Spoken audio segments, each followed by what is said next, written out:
Thank you, George. Thank you for the organizers. I think I can help. I love George's point. What he was really talking about is FOMO, right? You go in, you got to decide which lens. You don't know if you're going to take the right one or not, and you may miss out. FOMO is fear of missing out if you don't have a teenage daughter. You don't have to do that with this lens. So I am an investigator and an investor, but I want to talk about two things today, this lens and the adoption rate. Because if you're a surgeon, you want to know, would I use this lens? And if you're a patient, you want to know, would I have this lens in my eye? And, you know, we're all patients, right? We're all going to be patients.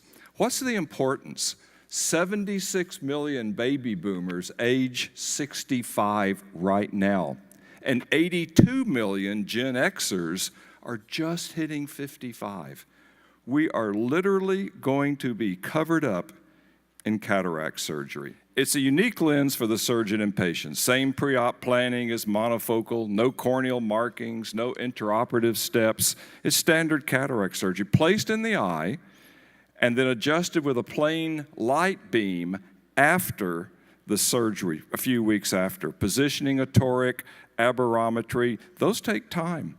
Multiply that times the number of cases. What's your most expensive time as a surgeon? It's your OR time. That's what you don't want to do. There we go. It's a silicone three-piece, goes through a 2.8 wound, goes in the capsule or the sulcus.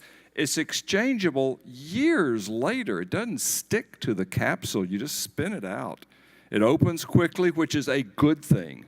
It self-centers. It has an unsurpassed quality of vision, and it's biocompatible. You get an eye like this, which formula are you going to use, guys? Which axis? Monovision, how are you going to try it? 250,000 eyes a year are post-refractive. It's not a trivial market. With the RxSight lens, you test for the IOL power, let the patient try out that refraction, and then you decide on the final IOL power after the surgery. It's not a problem. As a surgeon, I like the lens. Now, the patient's perspective. As a patient, would we want this lens? It's doctor-driven monovision.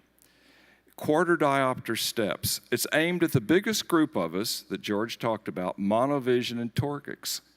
It's additive. It's not going to take share from multifocals. There's certainly room. 8% torics in the US and flat. Why is that adoption rate so low? I know you've asked your sales force, but have you asked your other sales force, your B team, the amateurs, us, the surgeons? We never wanted to be sales guys. We self-selected away from business when we chose medical school. We have no training, no sales experience, and you don't even pay us a commission. What do you expect? Okay? Premium IOLs are the first time you asked us to sell anything, and the only thing I can say is that it's hard to sell second best. As a patient, would we want this lens? Yes. It's aimed, again, at the biggest group, and it has the best results. It treats the total astigmatism, front, back, and the wound. The trial data beats any toric trial data presented because you're using quarter diopter steps. You don't use a 4-opter with half diopter steps. You don't use LASIK, and you don't prescribe glasses. It's wonderful for the referral docs because it's not a defensive referral. They're not referring out of fear.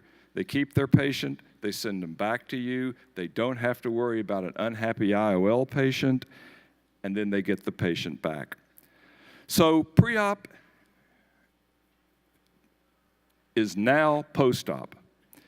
It's a procedure versus surgical options. It's a clear path for monovision, the best results, 94% willingness to refer, very referral-based friendly. I mean, would you buy your glasses that you're going to use after surgery, before surgery? So will I adopt it? Yeah.